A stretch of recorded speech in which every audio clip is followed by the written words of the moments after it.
Dear students, अस्सलाम वालेकुम। कैसे हैं आप सब? उम्मीद करता हूं कि आप सब ठीक होंगे और खैरियत से होंगे। आज हम ई कैट के MCQs की सीरीज़ की जो है वो एक और वीडियो जो है वो करेंगे, जिसमें हम जो है वो वर्क एंड एनर्जी के ऑलमोस्ट 22 MCQs को डिस्कस करेंगे। जैसे कि आप सब जानते हैं कि हम टॉपिक वाइज जो है वो वीडियो डिस्कस कर रहे हैं। टॉपिक वाइज MCQs जो है उसको सॉल्व करते जा रहे हैं। प्रीवियस वीडियो में मैंने आपको वेक्टर्स के जो MCQs थे उसके बारे में बताया था। उससे पहले हमने फोर्स एंड मोशन के 3 जो है वो वीडियोज़ किए हैं, जिसमें डिफरेंट MCQs को, इम्पॉर्टेंट MCQs को हमने डिस्कस किया है। तो अगर वो वीडियो आपने अभी तक नहीं देखे हैं तो आप लाजमी वो वीडियो जो है वो सीक्वेंस के साथ 1 बाय 1 तमाम ही वीडियोस जो है वो देख लें। इसी तरह से ई कैट की जो प्ले लिस्ट है, इसमें जितने भी वीडियोस मौजूद हैं 1 बाय 1 आप देख लें, ताकि ई कैट के जो अपकमिंग पेपर हैं उसमें आपके लिए हेल्पफुल रहे। इसी तरह से जो अब क्वेस्ट के और जो म्यूट के पेपर होने जा रहे हैं अपकमिंग, और जो है वो इसी तरह से और डिफरेंट यूनिवर्सिटीज़ के होंगे, लेकिन इनके करीब जो पेपर हैं वो इन यूनिवर्सिटीज़ के हैं। तो इनके एस्पायरेंट्स जो हैं वो स्टूडेंट्स वो लाजमी इस वीडियो को जो है वो देखें। इसी तरह से जो प्रीवियस वीडियो हैं और प्लेलिस्ट में जितनी भी वीडियोस जो है वो ई कैट के हवाले से मौजूद हैं उसको लाजमी देख लें, ताकि वो आपके लिए हेल्पफुल हो जाए। तो आज हम जो है वो वर्क और एनर्जी की एक और वीडियो जो है वो उसमें हम डिफरेंट MCQs को आपके साथ डिस्कस करेंगे। तो इस वीडियो के आखिर तक आपने मौजूद रहना है और इसमें इंपॉर्टेंट पॉइंट्स और MCQs को जो है वो नोट डाउन करते जाना है।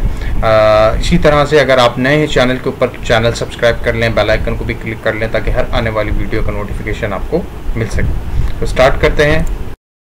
फर्स्ट MCQ आप देख सकते हैं। फर्स्ट MCQ है the work done is independent of option A है path followed by a body, path followed by the body. Option B है फोर्स, ऑप्शन सी है डायरेक्शन, ऑप्शन डी है नन।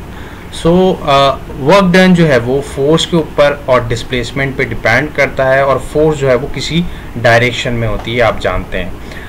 इसमें से जो है वो बी भी नहीं है और जो है वो सी भी नहीं है और डी भी नहीं है। इसका ऑप्शन है option A path followed by the body. Next है the work done by a force on a body is an example of. Work done जब भी किसी बॉडी के ऊपर होता है किसी फोर्स के ज़रिए, तो वो मैकेनिकल वर्क की एग्जाम्पल है, ये याद रखिएगा। नेक्स्ट है what is the correct expression for work.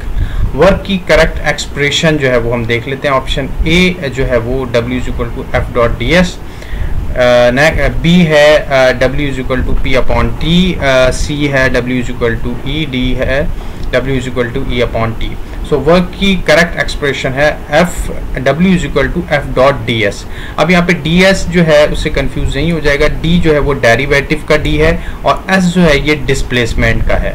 तो ये जो है हमारे पास ये करेक्ट इसकी एक्सप्रेशन है। The work done will be negative when the force and displacement are. ये हम काफ़ी टाइम ये MCQs को डिस्कस कर चुके हैं और डिफरेंट एस्पेक्ट में। तो यहाँ पर जो है ये MCQs इस तरह जो है वो आया है। इसका स्टेटमेंट जो है वो इस तरह है, और बाकी इसके स्टेटमेंट चेंज हो सकते हैं, ऑप्शन भी चेंज हो सकते हैं, लेकिन कॉन्सेप्ट आपको पता होना चाहिए। कभी ये एंगल के ज़रिए आता है और कभी इस तरह भी आ सकता है। तो जब भी अपोजिट डायरेक्शन में होंगे फोर्स और डिस्प्लेसमेंट, तो वर्क डन जो है वो नेगेटिव होगा। What is the relation between horse power and watt. Horse power और वॉट का जो रिलेशन है ये है option D 1 horse power is equal to 746 watt. Option D is correct. Next है which of the following force can do no work on the body when it reacts. जब भी यहाँ पे कहा जा रहा है कि फोर्स जो है वो किसी की बॉडी के ऊपर लगेगी, तो जो है उससे हमें वर्क नहीं मिलेगा। तो जब भी हम किसी बॉडी के ऊपर फोर्स अप्लाई करते हैं तो वो बॉडी जो है वो मूव करेगी, अगर डिस्प्लेस करेगी, अपनी पोजीशन चेंज कर देगी तो हमें वर्क मिल जाएगा। सो फ्रिक्शनल फोर्स में भी हमें वर्क मिल जाता है, फ्रिक्शनल फोर्स में भी हमें वर्क मिल जाता है। सो लिहाजा ये ऑप्शन करेक्ट नहीं है।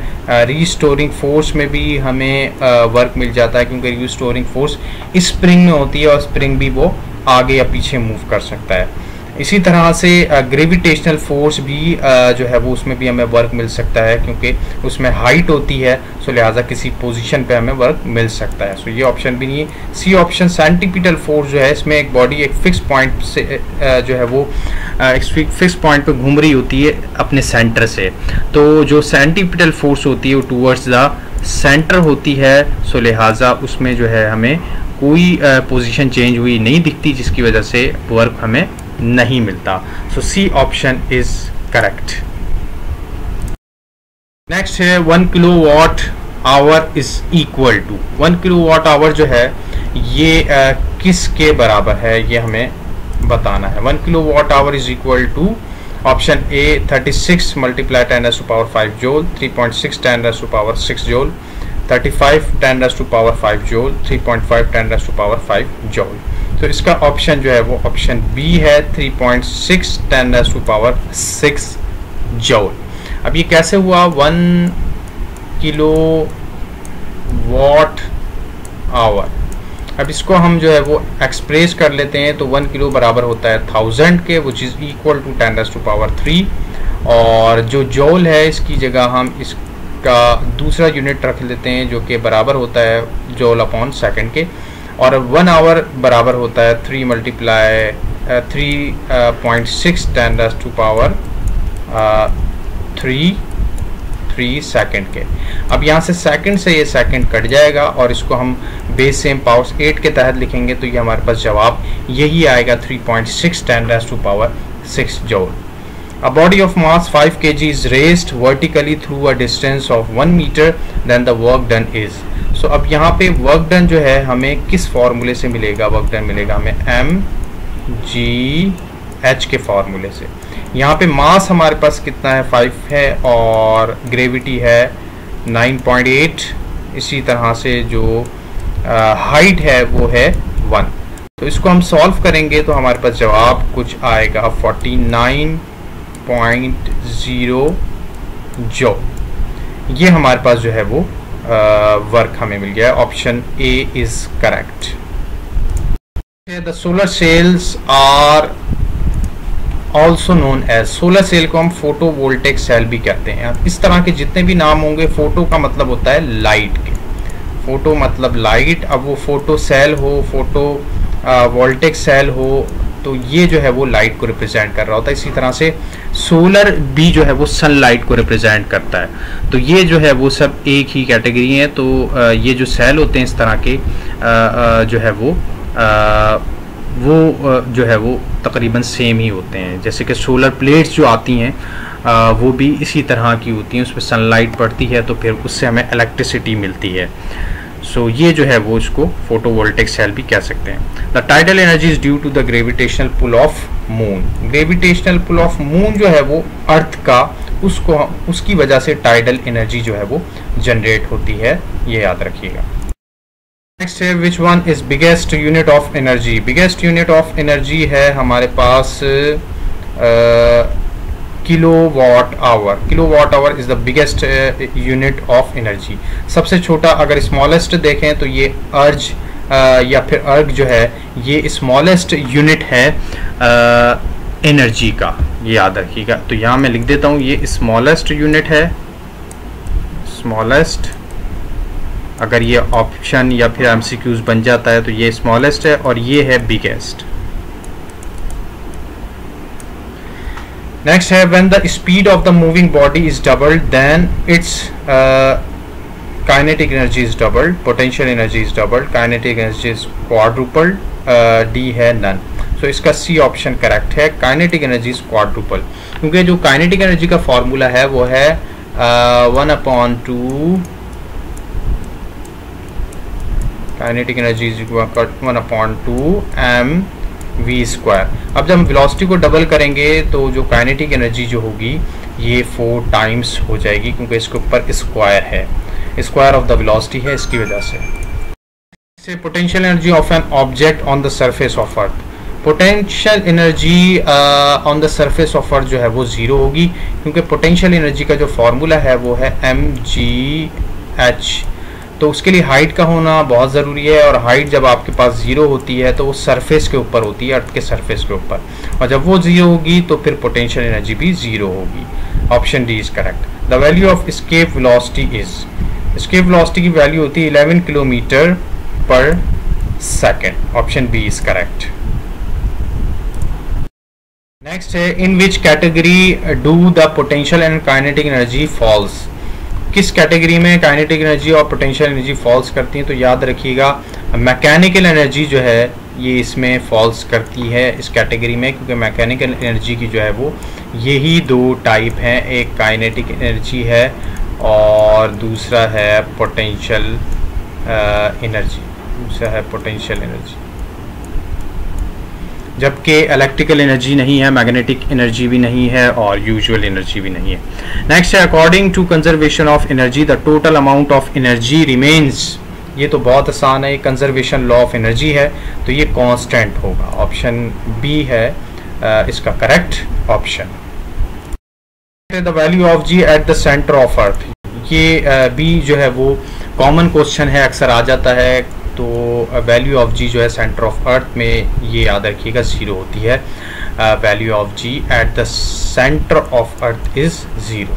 इसी तरह से एक और सवाल आ जाता है कि इनफाइनाइट पॉइंट पे, अर्थ के सरफेस से इनफाइनाइट पॉइंट पे वैल्यू ऑफ जी क्या होती है, तो वहाँ पे भी जो है वैल्यू ऑफ जी जो है वो ये याद रखिएगा ज़ीरो होती है एट इनफाइनाइट पॉइंट पे।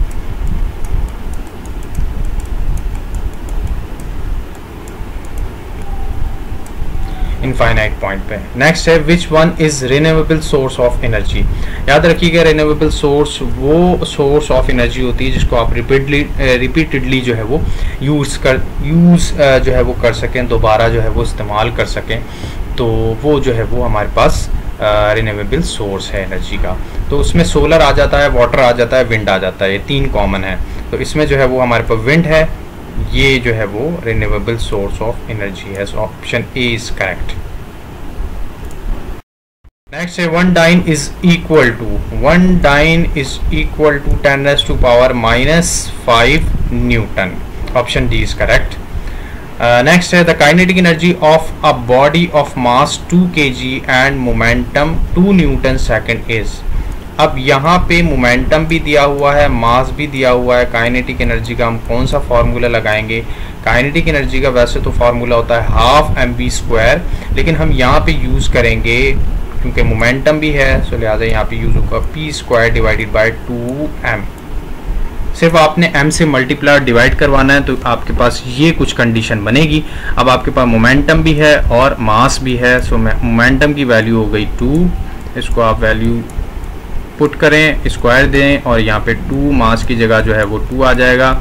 सो ये हो जाएगा हमारे पास 4 डिवाइडेड बाय 4 और ये कैंसिल हुआ तो हमारे पास आंसर आया 1। So option A is correct. 1 joule आप देख सकते हैं क्लियरली ऑप्शन ए है। सो यहाँ पर जो है हमने ऑलमोस्ट जो है वो 22 MCQ जो है उसको डिस्कस कर लिया है, जो कि वर्क और एनर्जी से रिलेटेड हैं और इम्पॉर्टेंट भी हैं। सो इसमें अगर अभी भी कोई डाउट हो सो वो जो है आप दोबारा वो MCQs देखकर और कमेंट सेक्शन में ज़रूर सवाल करें। कोई भी क्वेश्चन हो तो वो सवाल जो है वो ज़रूर रेज़ करें और जो है वो ताकि आपको उसका जवाब दिया जाए। और इस वीडियो को अपने फ्रेंड सर्किल में ज़्यादा से ज़्यादा शेयर करें। अब नेक्स्ट वीडियो इसी तरह से हम टॉपिक वाइज बनाएंगे, सर्कुलर मोशन, और फिर आगे जो है वो हम आगे मूव करेंगे ताकि जो है वो जल्दी इसकी पूरी सीरीज़ जो है वो हम तमाम ही टॉपिक की जो इम्पोर्टेंट टॉपिक हैं ई-कैट के हवाले से, MD-कैट के हवाले से, वो हमारे पास हो जाए। एक जो है वो वाइड रेंज जो है हम MCQs को सॉल्व करने में कामयाब हो जाएं। क्योंकि जितनी ज़्यादा जो है वो अप्रोच हमारी MCQs की ज़्यादा होगी उतनी ज़्यादा जो है वो पॉसिबिलिटी होगी कि हमारे MCQs ज़्यादा से ज़्यादा अटैम्प्ट हो जाएं और वो करेक्ट हो जाएं। सो अपना बहुत सारा ख्याल रखें। इस वीडियो को यहीं तक रखते हैं, मिलते हैं आपसे नेक्स्ट वीडियो में। जब तक के लिए थैंक यू सो मच, अल्लाह हाफिज़।